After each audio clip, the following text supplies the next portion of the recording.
Заудикау шармагон техника саттау жымагма специка сервисы куштветта заудикау администрации шаргалауак фарняты Тамерлан. Жымагма автопарк салса кондерсыд, самай заудикау фандактаф ойнадыл вшнайт савой. Специка сервисы ражамона кожарты рустамын хаштамгашка унгтаус юраштаг вшнайзан техникой саппор юаджим.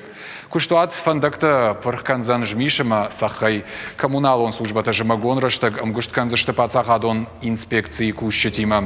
Инспектор такашын с город фандаджи жынхайттам, ама бірінц агдar кому усы уатсактам. Санта камфажыны умда шармагон службатан бахушканынс инспекторты.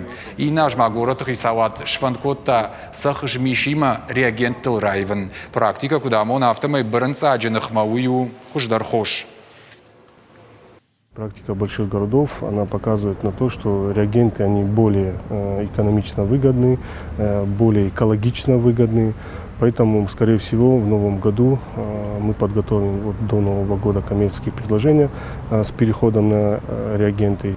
На сегодняшний день у нас соль завезена в количестве около 1200 тонн.